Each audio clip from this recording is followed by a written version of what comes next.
وہ آیت آتی ہے کہ نہیں، کوئی بات نہیں۔ یہ ہے تفسیر مدارک، قرآن کی معتبر تفاسیر میں ہے، اور پھر یہ حدیث کتنی کتابوں میں آئی ہے میں آخری میں حوالے پڑھوں گا۔ تفسیر مدارک کی جلد نمبر 1 صفحہ 234، اور قرآن کی تفسیر کے اندر یہ انڈر لائن کی بھی آپ کو دکھ رہی ہے۔ قرآن میں پارہ نمبر 5 ہے، سورہ نساء آیت 64 میں اللہ ارشاد فرماتا ہے وَلَوْ أَنَّهُمْ إِذْ ظَلَمُوا أَنفُسَهُمْ جَاءُوكَ فَاسْتَغْفِرُوا اللَّهَ وَاسْتَغْفَرَ لَهُمُ الرَّسُولُ لَوَجَدُوا اللَّهَ تَوَّابًا رَحِيمًا۔ قرآن میں اللہ فرماتا ہے کہ اے لوگو، جب تم اپنی جانوں پر ظلم کرو، گناہ کرو، تو میرے محبوب کی بارگاہ میں آؤ اور اللہ سے استغفار کرو، اللہ سے توبہ کرو، اور میرا محبوب اگر تمہارے لیے شفاعت کے لیے ہاتھ اٹھا دے، تمہارا وسیلہ بن جائے، تو تم اللہ کو توبہ قبول کرنے والا پاؤ گے۔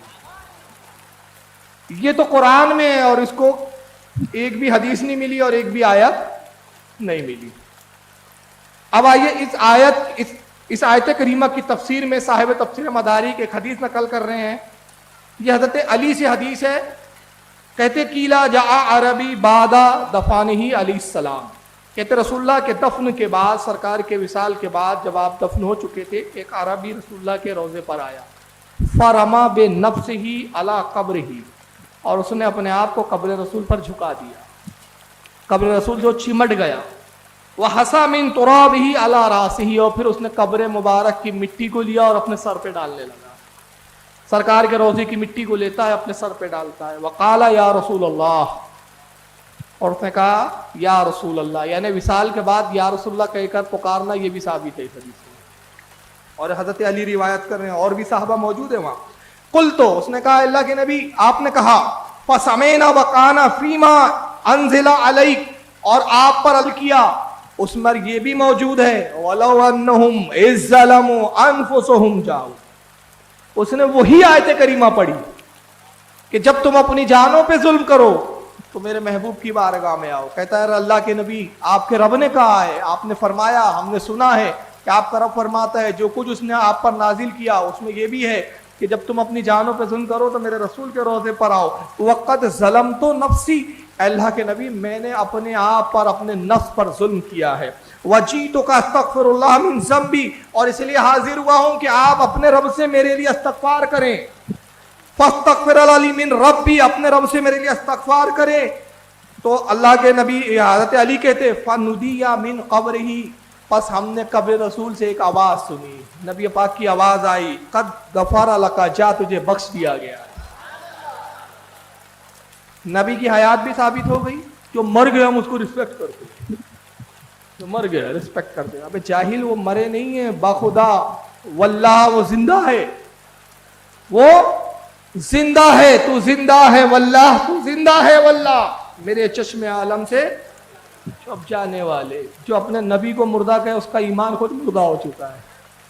اب اس نے کہا ایک بھی حدیث کی کتاب میں نہیں ملا، مجھے پتہ نہیں کون سی حدیث کی کتاب پڑھا تم نے۔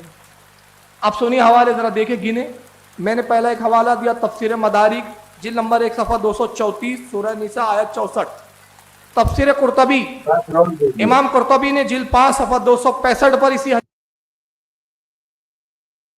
بسم اللہ الرحمن الرحیم، نحمدہ ونصلی علی رسولہ الکریم، اعوذ باللہ من الشیطان الرجیم، بسم اللہ الرحمن الرحیم، وَلَوْ أَنَّهُمْ إِذْ ظَلَمُوا أَنفُسَهُمْ، انہوں نے آیت غلط پڑھا ہے، انفسہم پڑھا ہے، انفسہم جاءوک فاستغفروا اللہ واستغفر لهم الرسول لوجدوا اللہ توابا رحیما۔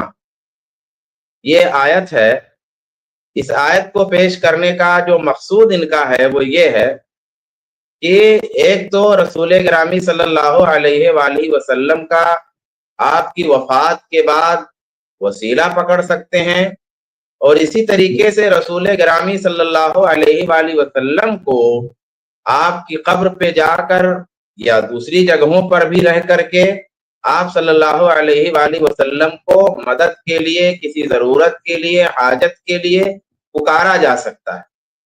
تو اس طریقے سے گویا جو پکارنا ہے، جو ایک عبادت ہے، وہ دعا وہ پکارنا انہوں نے اللہ کے علاوہ کے لیے بھی ثابت کیا، اور آیت یہ پیش کی کہ وَلَوْ أَنَّهُمْ إِذْ ظَلَمُوا أَنفُسَهُمْ جَاءُوكَ، کہ جب انہوں نے اپنی جانوں پر ظلم کیا تھا، جاؤکا تو تیرے پاس آ جاتے، یعنی رسول کے پاس، فاستغفر اللہ، تو وہ لوگ اللہ سے استغفار کرتے، توبہ کرتے، واستغفر لهم الرسول، اور ان کے لیے رسول توبہ کرتے، استغفار کرتے، لوجد اللہ توابا رحیما، تو وہ لوگ اللہ کو توبہ قبول کرنے والا، مہربان پاتے۔ تو اس میں یہ کہنا ان کا ہے کہ اس میں ہے جاؤ کا، اگر تیرے پاس آتے، تو اب رسول گرامی صلی اللہ علیہ وآلہ وسلم کے پاس جو ہے، یعنی آپ کی قبر پہ جا کر کے اور رسول گرامی صلی اللہ علیہ وسلم کو آواز دے کر کے، بلا کر کے اپنی ضرورت، اپنی حاجت پوری کی جا سکتی ہے اور حاجت روائی کی جا سکتی ہے۔ یہ ان کا اس سے وجہ استدلال ہے، اور اسی سے متعلق انہوں نے تفسیر مدارک التنزیل کے حوالے سے جو علامہ نصفی کی تفسیر ہے، ایک روایت بھی پیش کی ہے، اور آخر میں کہا ہے کہ صاحب یہ روایت تو فلاں جگہ موجود ہے، اور میں نے جہاں ویڈیو بند رکوائی ہے اس سے آگے انہوں نے کہا ہے کہ تقریباً 16 حوالے انہوں نے دیے ہیں، کچھ حدیث کی کتابوں کے، کچھ عام کتابوں کے، اور کچھ تفسیر کی کتابوں کے، کہ آپ دیکھیے یہ 16 جگہوں پر یہ روایت موجود۔ یہ جو مرکزی گفتگو ہے اس کا ہم نے خلاصہ پیش کیا ہے۔ اچھا، ضمناً ایک بات یہ عرض کر دوں کہ انہوں نے، میں پہلے مجھے اندازہ نہیں تھا، لیکن اس بار جو میں نے سنا ان کو، تو کثرت سے انہوں نے اعراب میں غلطیاں کی ہیں، قرآن کی آیت میں غلطی کی ہے، روایت میں غلطی کی ہے، جو بھی عربی عبارت انہوں نے پڑھی ہے اس میں غلطی کی ہے، اور اس بری طرح غلطی کی ہے کہ مجھے ایسا اندازہ ہو رہا ہے کہ یہ عالم نہیں ہے، یہ ہرگز عالم نہیں ہے، کچھ اور ہے، لیکن اللہ عالم حقیقت کیا ہے۔ مگر الفاظ جس طرح سے انہوں نے ادا کیے ہیں، ٹوٹ کر کے الفاظ جس طرح ان کے ادا ہو رہے ہیں، اور پھر جو اعراب کی جو غلطیاں انہوں نے معروف اس میں کی ہیں، اس سے اندازہ ہوتا ہے عالم نہیں ہے۔ اگر یہ متحقق ہو جاتا ہے تو انشاءاللہ ان کی ویڈیو کا جواب تو اب ہم لوگ آئندہ شاید نہ دیں، اللہ کی کوئی ضرورت آن پڑے جواب دینے کی۔ بہرحال اب آئیے جواب کی طرف چلتے ہیں۔ میں نے جو ہے آیت تلاوت کر دی ہے۔ سب سے پہلے یہ بات جاننے کی ہے کہ اگر مناسب ہو اگر تو وہ یہ آیت جو ہے لگا دیں، اور یہ 60 سے 64 نمبر آیت تک کا میں مفہوم بھی پیش کروں گا، اگر آسانی ہو چلانے میں تو بھی چلا دیں گے۔ پہلی چیز تو یہ ہے کہ جو یہ آیت ہے نا، یہ آیت نمبر 64 ہے، سورہ نساء کی آیت نمبر 64، میں نے اس کا ترجمہ بھی پیش کیا۔ اب معاملہ یہ ہے کہ سلف صالحین میں سے کس نے اس آیت کا مفہوم یہ سمجھا جو یہ بتا رہے ہیں؟ صحابہ کرام میں سے کس صحابی نے اس آیت کا یہ مفہوم بیان کیا، یہ سمجھا، یا اس آیت کے پس منظر میں ایسی کوئی بات کہی جس سے یہ بات ثابت ہوتی ہو؟ انہیں پیش کرنا چاہیے۔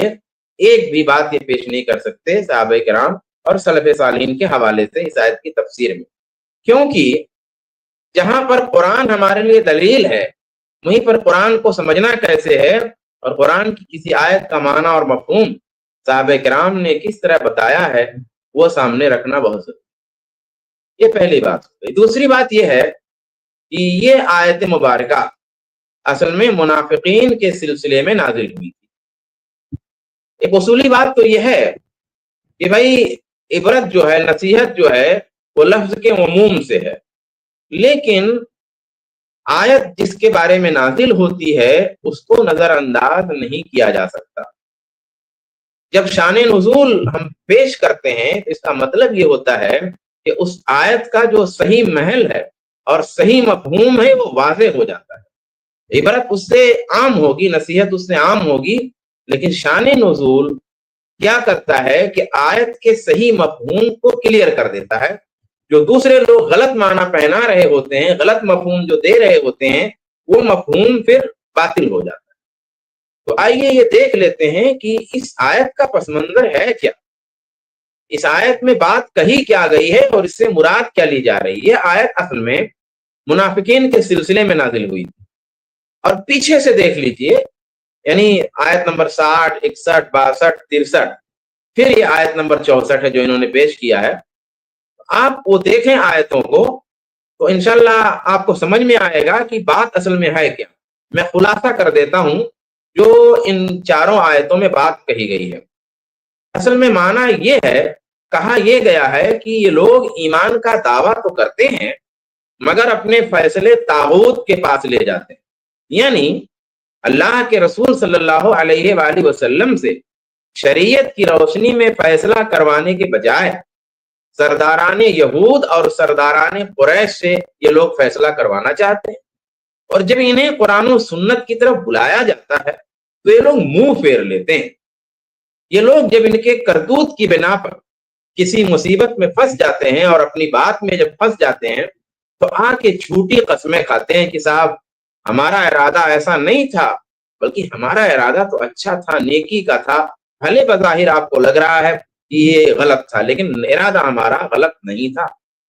اللہ فرما رہا ہے کہ اللہ ان کے دلوں کو حال خوب جانتا ہے کہ کیا ارادہ ان کا تھا. سو اے نبی، آپ انہیں نصیحت کرتے رہیے، ممکن ہے نصیحت ان لوگوں پر اثر کر جائے. ہم نے جو بھی رسول بھیجا ہے وہ اس لیے بھیجا ہے کہ اللہ کی اجازت سے اس رسول کی اطاعت کی جائے. اگر اللہ کا رسول موجود ہے تو بھئی اس کے پاس فیصلے لے کے آنے چاہیے، اس کے پاس اپنے جھگڑوں کو پیش کرنا چاہیے اور اس سے فیصلہ لینا چاہیے. جو بھی رسول ہم نے بھیجا ہے وہ اس لیے کہ اس کی اطاعت کی جائے اللہ کے حکم سے، اس کی اجازت سے. اب اگر کوئی غلطی ان سے ہو گئی تھی، ظلموا انفسہم، اگر انہوں نے اپنے آپ پر ظلم کر ہی لیا تھا، کوئی غلطی کر ہی دی تھی، تو پھر ہونا کیا چاہیے تھا؟ انہیں توبہ کرنا چاہیے تھا. فاستغفر اللہ، چاہیے یہ تھا کہ یہ لوگ توبہ کرتے. جاؤ کا فاستغفر اللہ، آپ کے پاس آتے اور اللہ سے توبہ کرتے، اور رسول اللہ صلی اللہ علیہ وسلم بھی ان کے لیے استغفار کرتے. واستغفر لهم الرسول، اور پھر کہا کہ اللہ تعالیٰ کو توبہ قبول کرنے والا اور مہربان بات. یہ ان آیتوں کا آیت نمبر 60 سے آیت نمبر 64 تک اگر آپ دیکھیں گے تو یہ مفہوم نکلتا ہے. اس سے یہ بات واضح ہو جاتی ہے کہ آیت کو یہ غلط معنی پہنا رہے ہیں، اور آیت کا معنی خود آیتوں کی روشنی میں واضح ہے. یعنی کسی کے قول کو لانے کی ضرورت نہیں ہے. ایک عام پڑھا لکھا آدمی قرآن پاک کی ان آیتوں کو پڑھے گا تو اس سے بات صاف ہو جائے گی کہ ان آیتوں کا پس منظر ہے کیا. خود یہ آیتیں بتا رہی ہیں. اب آئیے ہم ایک ایسے مفسر کا حوالہ دیں گے جس کو یہ حضرات بھی تسلیم کرتے ہیں اور جس مفسر کی تفسیر کو یہ حضرات بھی پڑھتے پڑھاتے ہیں، وہ ہیں علامہ راضی رحمۃ اللہ علیہ. علامہ راضی اس آیت کی تفسیر میں لکھتے ہیں، یعنی انہم عندما ظلموا انفسهم بالتحاکم الى الطاغوت والفرار من التحاکم الى الرسول جاءوا الرسول واظهروا الندم على ما فعلوه وتابوا عنه واستغفروا منه واستغفر لهم الرسول بأن يسأل الله أن يغفر لهم عند توبتهم لوجدوا الله توابا رحيما. یعنی علامہ راضی فرماتے ہیں کہ اس آیت کا مطلب یہ ہے کہ جب انہوں نے غیر اللہ کے پاس اپنا فیصلہ لے جا کر اپنے اوپر ظلم کر لیا اور رسول کے پاس فیصلہ لے کر نہیں گئے، تو ہونا یہ چاہیے تھا کہ رسول کے پاس آتے اور اپنی اس غلطی کا اعتراف کرتے، اپنے اس جرم پر شرمندگی کا اظہار کرتے اور اپنے اس جرم سے توبہ کرتے اور اللہ سے مغفرت مانگتے، اور رسول گرامی صلی اللہ علیہ وسلم بھی ان کے لیے استغفار کرتے، یعنی اللہ سے اللہ کے رسول سوال کرتے کہ اللہ ان کو معاف کر دے، ان کی توبہ قبول کر لے، تو اللہ تعالیٰ ان کے لیے توبہ قبول کرنے والا اور مہربان ہوتا. یہ مفہوم علامہ راضی نے بیان کیا ہوا ہے. اس میں ان کی من گھڑنت جو بات ہے اور یہ جو اپنے طور پہ پیش کر رہے ہیں اور اللہ کے کلام کی باطل تفسیر جو کر رہے ہیں، بالکل اس کے خلاف. علامہ راضی پھر خود ہی یہ سوال قائم کرتے ہیں. کیا سوال قائم کرتے ہیں؟ کہ کیا اللہ سے اگر صحیح طریقے سے وہ لوگ توبہ کرتے تو ان کی توبہ قبول نہ ہوتی؟ یعنی جو منافقین تھے، اللہ سے اگر وہ توبہ کو کرتے تو کیا بغیر اللہ کے رسول کے جو ہے ان کے حق میں توبہ کیے، ان کے حق میں دعا کیے بغیر ان کی توبہ قبول نہیں ہوتی؟ یقیناً ہوتی. خود علامہ راضی سوال کرتے ہیں. تو پھر سوال یہ کرتے ہیں، سوال یہ پیش کرتے ہیں، پھر سوال یہ ہے کہ رسول اللہ کے پاس آنے کو کیوں کہا گیا؟ آپ کے استغفار کو کیوں ملایا گیا کہ وہ لوگ رسول کے پاس آتے اللہ سے توبہ کرتے اور رسول ان کے لیے استغفار کرتے، یہ بات کیوں کہی گئی؟ اس کی کیا ضرورت تھی؟ تو جواب میں علامہ راضی خود سوال قائم کرتے ہیں اور پھر خود جواب دیتے ہیں، کہتے ہیں الجواب عنہ من وجہین، اس سوال کا جواب دو طرح سے ہے۔ الاول، پہلا یہ ہے کہ ان ذلك التحاكم الى الطاغوت كان مخالفة لحكم الله وكان ايضا اساءة الى الرسول وادخالا للغم في قلبه۔ کہتے ہیں یہ جو لوگ منافقین، اب دیکھیے پورا بیک گراؤنڈ ایک دم واضح ہے، پورا پس منظر واضح ہے کہ یہ منافقین جو اپنا فیصلہ لے کر کے سرداران یہود یا سرداران قریش کے پاس گئے تھے، یہ اصل میں اللہ تبارک و تعالی کے حکم کی مخالفت تھا، یعنی ایسا کر کے انہوں نے اللہ کے حکم کی مخالفت، وَكَانَ أَيْضًا إِسَاءَةً إِلَى الرَّسُولِ، اور اسی طریقے سے رسول گرامی صلی اللہ علیہ وآلہ وسلم کی شان میں گستاخی تھی کہ رسول اللہ کے موجود ہوتے ہوئے اللہ کی وحی کی روشنی میں فیصلہ کرنے والے اللہ کے رسول موجود ہیں، مگر آپ کے موجود ہوتے ہوئے آپ کو چھوڑ کر کسی دوسرے کے پاس گئے، تو اس معنی میں رسول اللہ کی گستاخی بھی تھی، وَإِدْخَالًا لِلْغَمِّ فِي قَلْبِهِ، اور رسول گرامی صلی اللہ علیہ وآلہ وسلم کو غمزدہ کرنا بھی ہوا، آپ کو ملال پہنچانا بھی ہوا، یہ جرم تھا منافقین کا۔ وَمَنْ كَانَ ذَنبُهُ كَذَلِكَ، اور جب ان کا گناہ اس طرح تھا، وَجَبَ عَلَيْهِ الْاعْتِذَارُ عَنْ ذَلِكَ الذَّنبِ لِغَيْرِهِ، تو اب اس گناہ سے معذرت کا طریقہ یہ تھا کہ اللہ کے رسول کے پاس ہو جائیں۔ فلہذا المعنى وجب علیہم ان یطلبوا من الرسول ان یستغفر لهم، کہ چونکہ رسول صلی اللہ علیہ وسلم کو تکلیف پہنچائی گئی آپ کے موجود ہوتے ہوئے، اس لیے رسول گرامی کے پاس جانا ان کا ضروری ہو گیا کہ آپ کے پاس جائیں اور آپ سے معذرت کریں، کیونکہ انہوں نے رسول گرامی صلی اللہ علیہ وسلم کو تکلیف پہنچائی ایسا جرم کر کے، ایسی غلطی کر کے، کہ غلطی کی نوعیت یہ ہے کہ اس میں اللہ کے رسول کی حیثیت کو بھی چیلنج کیا گیا، اس لیے انہیں اللہ کے رسول صلی اللہ علیہ وسلم کے حضور آ کر کے اپنے گناہ کا اعتراف کرنا ہے، اور اعتراف کرنے کے بعد پھر اللہ سے توبہ بھی کرنا ہے، اور اللہ کے رسول پھر ان کے لیے معافی مانگتے تو اللہ تعالیٰ جو ہے ان کو جو ہے معاف کر دیتا اور جو ہے ان کی توبہ کو قبول کر لیتا۔ یہ جو ہے بات اس آیت میں کہی گئی ہے، اس کا ایک جواب علامہ راضی نے جو ہے دیا۔ دوسرا جواب یہ دیتے ہیں علامہ، فرماتے ہیں کہ الثانی ان القوم لما لم يرضوا بحكم الرسول ظهر منهم ذلك التمرد فاذا تابوا وجب عليهم ان يفعلوا ما يزيل عنهم ذلك التمرد وما ذاك الا ان يذهبوا الى الرسول ويطلبوا منه الاستغفار۔ وہی بات ہے کہ جب وہ لوگ اللہ کے رسول صلی اللہ علیہ وسلم کے فیصلے سے راضی نہیں ہوئی اور سرکشی گویا انہوں نے یہ سرکشی ظاہر کی، تو اب جب توبہ کا مسئلہ آیا تو ان کے اوپر یہ بات ضروری ہو گئی کہ کوئی ایسا کام کریں جس سے ان کا یہ تمرد پست پڑ جائے، ماد پڑ جائے۔ یہ تمرد جو سرکشی انہوں نے کی ہے، اب آ کر کے اللہ کے رسول کے دربار میں جب پہنچیں گے تو یہ جو اس سر اٹھا کے اور سرکشی کے ساتھ گئے تھے وہ سرکشی کم ہوگی، اس میں پستی آئے گی اور اس کا ازالہ ہوگا۔ اس لیے اللہ کے رسول صلی اللہ علیہ وسلم کے پاس آنے کو کہا گیا، نہ کہ اللہ کے رسول صلی اللہ علیہ وسلم کے پاس آنے کا مطلب یہ ہے کہ آپ کی زندگی میں یا آپ کے وفات کے بعد اللہ کے رسول صلی اللہ علیہ وآلہ وسلم کو اس معنی میں پکارا جائے جس معنی میں پکارنا شرک کہلاتا ہے یا غیر اللہ کو پکارنا کہلاتا ہے۔ خلاصہ یہ ہے، میں نے صرف علامہ راضی کی تفسیر کا حوالہ کیا، بات لمبی ہو جائے گی۔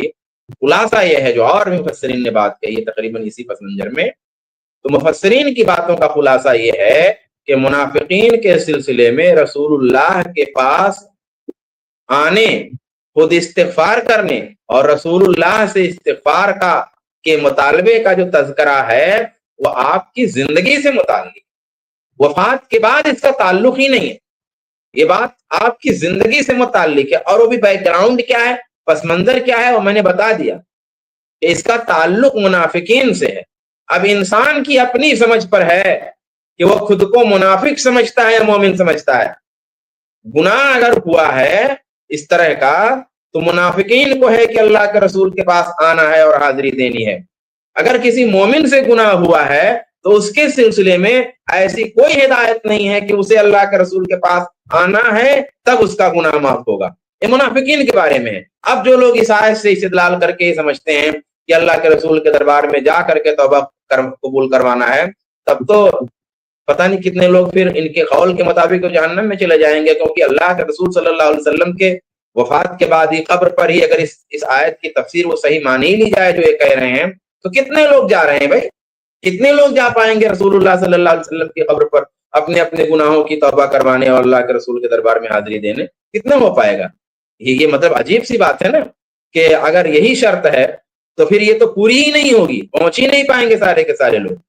تو بہرحال اس کا تعلق منافقین سے، آپ آدمی اپنے کو منافق سمجھے یا مومن سمجھے وہ اس کے اپنے اوپر ہے۔ پھر ایک اور اینگل سے دیکھتے ہیں کہ صحابہ کرام کی زندگیوں میں مشہور ترین واقعات رونما ہوئے، حدود کے سلسلے میں، کفارات کے سلسلے میں صحابہ کرام سے غلطیاں سرزد ہوئی ہیں، گناہ سرزد ہوئی ہیں، لیکن کبھی کوئی صحابی رسول گرامی صلی اللہ علیہ وسلم کے پاس نہیں آئے اور انہوں نے کہا استغفر لی یا رسول اللہ، اے اللہ کے رسول میرے لیے استغفار کر دیجیے، اس کی گزارش ہے، حاضر نہ ہوا۔ عام طور پر ان کے الفاظ یہ ہوتے تھے، اگر کچھ غلطی ہوتی تھی حدود کے سلسلے میں، کفارات کے سلسلے میں، ہلک تو یا رسول اللہ طہرنی، اے اللہ کے رسول میں ہلاک ہو گیا مجھے پاک کر دیجیے، یا کہتے تھے اقیم علیہ حد اللہ، اے اللہ کے رسول مجھ پر اللہ کا حد نافذ کیجیے، اس طرح کی بات کہتے تھے۔ وہ بھی جن گناہوں کا تعلق حدود اور کفارات سے ہوتا تھا، اور جن گناہوں کا تعلق حدود سے نہیں ہوتا، کفارات سے نہیں ہوتا، تو ان گناہوں کا معاملہ ان آدمی اور اس کے رب کے درمیان ہوتا۔ اس کے لیے وہ باضابطہ اقرار گناہ کرنے اور استغفار کے مطالبے کے لیے رسول اللہ کے پاس آتے ہی نہیں تھے۔ اس کے لیے قرآن و سنت میں توبہ استغفار کا جو ضابطہ تھا، اسی ضابطے پہ صحابہ کرام کا عمل تھا۔ کسی سے زنا سرزد ہو گیا، کسی سے اور کوئی بڑا گناہ سرزد ہو گیا، وہ آ کر کے اگر اللہ کے رسول صلی اللہ علیہ وسلم کے دربار میں اعتراف کر رہا ہے تو کر رہا ہے۔ اگر مان لیجئے کسی نے نہیں اعتراف کیا تو اس کا معاملہ، اللہ کے رسول کے زمانے میں کسی نے نہیں اعتراف کیا تو اس کا معاملہ، لیکن اگر اعتراف کیا تو روایتوں میں موجود ہے حدود اور کفارات کے سلسلے میں۔ لیکن ان کے علاوہ گناہوں کے سلسلے میں تو ایسی کوئی بات ہے ہی نہیں کہ کوئی آ کر کے اس معنی میں ذکر کرے اللہ کے رسول کے پاس کہ بھئی ذکر کرتے ہیں اور اللہ کے رسول سے مطالبہ کرتے ہیں کہ آپ جو ہے اس کے لیے دعا کر دیں کہ اللہ تعالیٰ اس کی توبہ قبول کر لیں۔ وہ عام جو ضابطہ ہے توبہ کا، اسی ضابطے پہ عمل ہوتا تھا۔ اب اگر اس غلط فہمی کو درست مان لیا جائے جو صاحب نے بیان کی ہے، تو پھر ہر چھوٹی بڑی غلطی کے لیے رسول پاک کے پاس صحابہ کی آمد کو ثابت کرنا ہوگا۔ یہ روایت پیش کر رہے ہیں وفات کے بعد کی، ارے بھائی وفات کے بعد اتنا لمبا کام کیوں کرنے جا رہے ہو؟ آپ زندگی میں ثابت کر دو نا۔ زندگی میں اللہ کے رسول صلی اللہ علیہ وسلم جب باحیات تھے بہت سہل تھا اللہ کے رسول کے پاس جانا اور اپنی غلطیوں کا اعتراف کرنا اور اللہ کے رسول سے جو ہے درخواست کرنا کہ آپ دعا کر دیں توبہ اللہ تعالیٰ قبول کر لے۔ آپ بتائیے صحابہ کرام سے کہ کثرت سے صحابہ کرام جس معنی میں آپ کہہ رہے ہیں اس معنی میں صحابہ کرام اللہ کے رسول کے پاس جاتے رہے۔ اب آخر کی طرف چلتے ہیں۔ تو یہ تو آیت کی تفسیر ہو گئی اور اس کا صحیح معنی ہو گیا اور اس کا صحیح مفہوم ہو گیا، جو یہ غلط مفہوم بتا رہے ہیں اس کا رد ہو گیا۔ اب روایت جو اس حوالے سے یہ حضرت بیان کر رہے ہیں، یا اس روایت کے علاوہ بھی جو روایتیں بیان کی گئی ہیں وہ سب ضعیف ہیں، موضوع ہیں، منکر ہیں۔ اب انہوں نے ایک روایت مدارک التنزیل کے حوالے سے بیان کی ہے۔ مدارک التنزیل تفسیر کی ایک کتاب ہے۔ اب مسئلہ یہ ہے کہ صاحب مدارک یعنی مدارک التنزیل نام تفسیر کے جو لکھنے والے ہیں علامہ نصفی، انہوں نے خود اس روایت کو مستند طریقے سے بیان نہیں کیا۔ انہوں نے تو نہ شروع کی کوئی چیز بیان کی ہے، نہ اس کا مخرج بیان کیا، حالانکہ مخرج موجود ہے، لیکن انہوں نے کیسے لکھا ہے روایت کو اور کیا حیثیت دی ہے انہوں نے لکھا ہے قیلا جاء اعرابی بعد دفنہ علیہ السلام فرما بنفسہ علی قبرہ وحسا من ترابہ علی راسہ وقال یا رسول اللہ قلت فسمعنا وكان فيما انزل عليك ولو انهم اذ ظلموا انفسهم وقد ظلمت نفسي وجئتك استغفر الله من ذنبي فاستغفر لي من ربي فنودي من قبره قد غفر له۔ یہ الفاظ ہیں اس روایت کے جو انہوں نے ذکر کیا ہے مدارک التنزیل میں۔ اب ظاہر سی بات ہے کہ ایک روایت موجود ہے، وہ موضوع ہو یا ضعیف ہو یا منکر ہو یا صحیح ہو، کوئی بھی روایت ہو، محدثین کی کتابوں میں وہ روایت موجود ہوگی.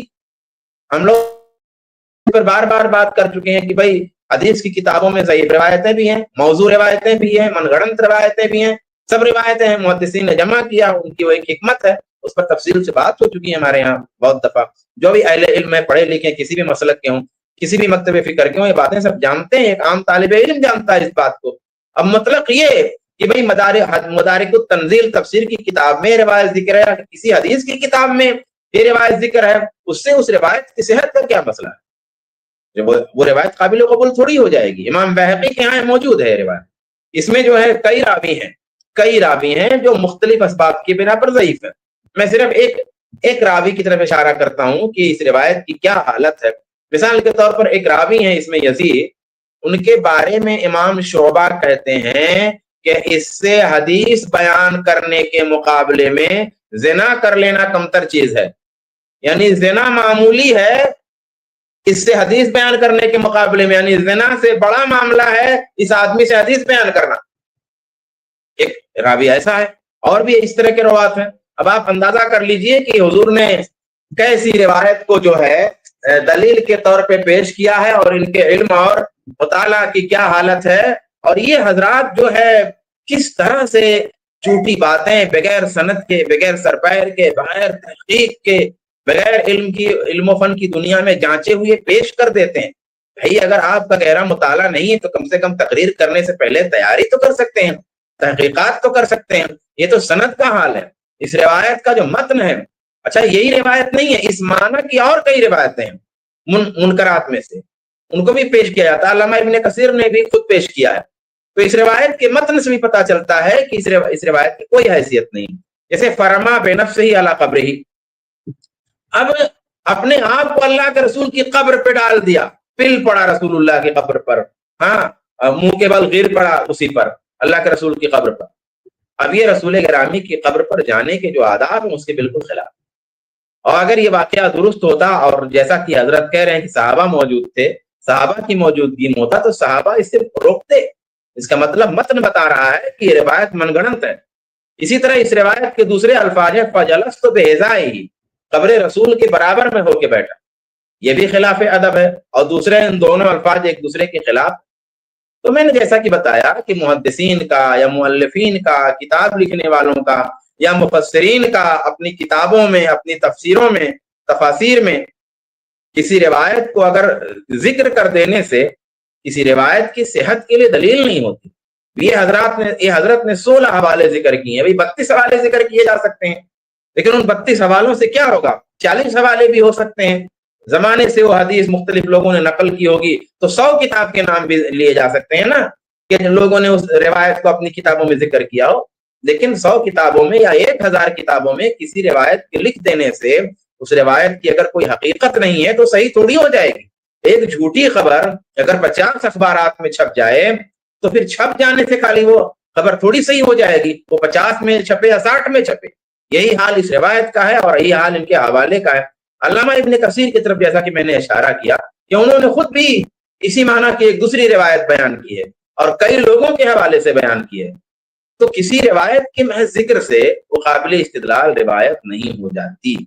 تو معلوم یہ ہوا کہ جس آیت کو اور جس روایت کو انہوں نے رسول اللہ صلی اللہ علیہ وآلہ وسلم کی وفات کے بعد آپ کی قبر پہ جا کر آپ کو پکارنے کے لیے دلیل میں پیش کیا تھا کہ آپ کو پکارا جائے گا, آپ کو بلایا جائے گا, آپ سے حاجت روائی کی جائے گی, آپ سے فریاد رسی کی جائے گی, اور اللہ کے رسول صلی اللہ علیہ وسلم کی آواز بھی آئی. اچھا یہ پرانے زمانے میں تو بڑی آوازیں ثابت کرتے ہیں. مجھے ایک بات یہ نہیں سمجھ میں آ رہی ہے کہ اللہ کے رسول صلی اللہ علیہ وسلم کی قبر سے انہوں نے ہاتھ نکالا کبھی. بھائی علم و فن کی دنیا ہے, حدیثوں کی تحقیق ہوتی تھی, حدیثوں کی تحقیق آج بھی ہو رہی ہے. قرآن کی تفسیر کل بھی لکھی گئی, قرآن کی تفسیر آج بھی لکھی جا رہی ہے. فقہ میں کتابیں کل بھی لکھی گئی, فقہ میں کتابیں آج بھی لکھی جا رہی ہیں. اور بہت سارے کام جو پہلے ہو رہے تھے وہ آج بھی ہو رہے ہیں. لیکن ایک بات مجھے نہیں سمجھ میں آ رہی ہے کہ ماضی میں تو اللہ کے رسول کے جو ہے قبر سے ہاتھ بھی نکل گیا, اللہ کے رسول کی قبر سے آواز بھی نکل گئی, اللہ کے رسول کی قبر سے آواز آئی اور بلایا گیا, یہ سب ہوا, یہ سب ہوتا رہا. آج کیوں نہیں ہوتا ہے؟ آج کیوں نہیں ہوتا ہے علی؟ پھر ہاں یہ ہوگا یہ جو ہے صدی جب ختم ہو جائے گی یا یہ نسل جب ختم ہو جائے گی، دوسری نسل آئے گی، تو ہو سکتا ہے کوئی جھوٹی بات اس زمانے کے حوالے سے یہ لوگ پیش کرتے رہیں، لیکن ابھی جو زمانہ چل رہا ہے، ابھی ایک نسل جو چل رہی ہے، اس زمانے میں کوئی ایک واقعہ کیوں ایسا نہیں ہوتا کہ جا کر کے دیکھا جائے، نہ تو اللہ کے رسول صلی اللہ علیہ وسلم کے حوالے سے، نہ کسی پیر کے حوالے سے، نہ کسی بزرگ کے حوالے سے، نہ کسی ولی کے حوالے سے، ساری چیزیں ہو رہی ہیں کائنات میں جو پہلے ہوتی تھی وہ اب بھی ہو رہی ہیں، یہ واقعہ کیوں نہیں ہوتا کہ اللہ کے رسول صلی اللہ علیہ وسلم کو بلایا جائے، آپ کو آپ کی قبر پہ کھڑے ہو کے آواز دی جائے اور وہاں سے ہاتھ نکلے، اور وہاں سے ہاتھ نکلے جو ہے اور پھر مصافحہ ہو، یا اللہ کے رسول کی قبر سے آواز نکلے اور پھر اس آواز پر فیصلہ ہو، ایسا آج کیوں نہیں ہوتا ہے؟ سوال اس بات کا ہے۔ یہاں ایک چھوٹے سے معاملے میں اللہ کے رسول کی قبر سے آواز آ گئی، فنودی من قبرہ قد غفر لک، آواز قبر سے آئی کہ تجھے بخش دیا گیا۔ اتنا سارا مسئلہ ہو رہا ہے بہت سارے ممالک میں، اتنے سارے مظالم ہو رہے ہیں، اتنے سارے حادثات آ رہے ہیں، اتنے سارے ناگہانی آفتیں آ رہی ہیں، اس میں کیوں نہیں ہوتا کہ بھائی کوئی جو ہے ایسا کرے اور اللہ کے رسول صلی اللہ علیہ وسلم کی آواز آ جائے کہ بھائی اس مصیبت میں تمہیں ایسا کرنا ہے، چھوٹی سی مصیبت میں تو ایسا ہو گیا، بڑی بڑی مصیبتوں میں ایسا کیوں نہیں ہوتا؟ یہ سوال ہے۔ بہرحال اللہ تبارک و تعالیٰ سے دعا ہے کہ اللہ تبارک و تعالیٰ ہدایت دے ہم سب کو اور ہمارے بھائیوں کو کہ جو اللہ تبارک و تعالیٰ کے حقوق میں جو یہ کوتاہی کرتے ہیں اور اللہ تبارک و تعالیٰ کی توحید میں جو شرک کا ارتکاب کرتے ہیں، اس کی ربوبیت میں بھی، اس کی الوہیت میں بھی، اس کے اسماء و صفات میں بھی، اللہ تبارک و تعالیٰ انہیں ان چیزوں سے بچائے۔ اور امت کا سب سے بڑا مسئلہ آج بھی یہی ہے، آج اس طرح مصیبتوں کے ماحول میں بھی لوگ غیر اللہ کو پکارتے ہیں، غیر اللہ کے نام کی نظر و نیاز کرتے ہیں۔ اس مصیبت سے بڑی مصیبت ہمارے لیے کچھ بھی نہیں ہے۔ آج لوگ کہتے ہیں نا کہ یہ مصیبت پڑی ہوئی ہے، آپ لوگوں کو یہ پڑی ہے، یہ پریشانی ہے، آپ لوگوں کو یہ پڑی ہے۔ ہم کہتے ہیں کہ اتنی بڑی پریشانی ہے، امت شرک میں مبتلا ہے، امت کے لوگوں کے ہاں شرک اور کفر پایا جاتا ہے، اس مصیبت کے آگے ہر مصیبت ہیچ ہے۔ ہمیں تو سب سے بڑی مصیبت یہی نظر آتی ہے، یہ تو دنیا کا مسئلہ ہے، دنیا میں کچھ جانیں چلی جائیں گی، دنیا میں کچھ مال چلا جائے گا، دنیا میں کچھ خوف کا ماحول ہو جائے گا، پھلوں کی کمی ہو جائے گی، غم کا ماحول آ جائے گا، دہشت پیدا ہو جائے گی، یہ سب تو اللہ نے کہا ہے کہ دنیا میں ہوگا ہی، یہ تو دنیا کا معاملہ ہے۔ لیکن یہ شرک کا جو مسئلہ ہے یہ تو آخرت کا مسئلہ ہے، یہ بہت خطرناک بات ہے۔ اسی لیے ہم لوگ اس مسئلے کو ہمیشہ بیان کرتے رہتے ہیں، اور انشاءاللہ مجھے ایسا لگ رہا ہے کہ یہ موضوع بھی آئندہ ابھی اور چلے گا۔ اللہ تبارک و تعالیٰ سے دعا ہے کہ مجھے اور آپ سب کو اللہ تبارک و تعالیٰ حق قبول کرنے کی توفیق عطا فرمائے، آمین۔ السلام علیکم ورحمۃ اللہ وبرکاتہ۔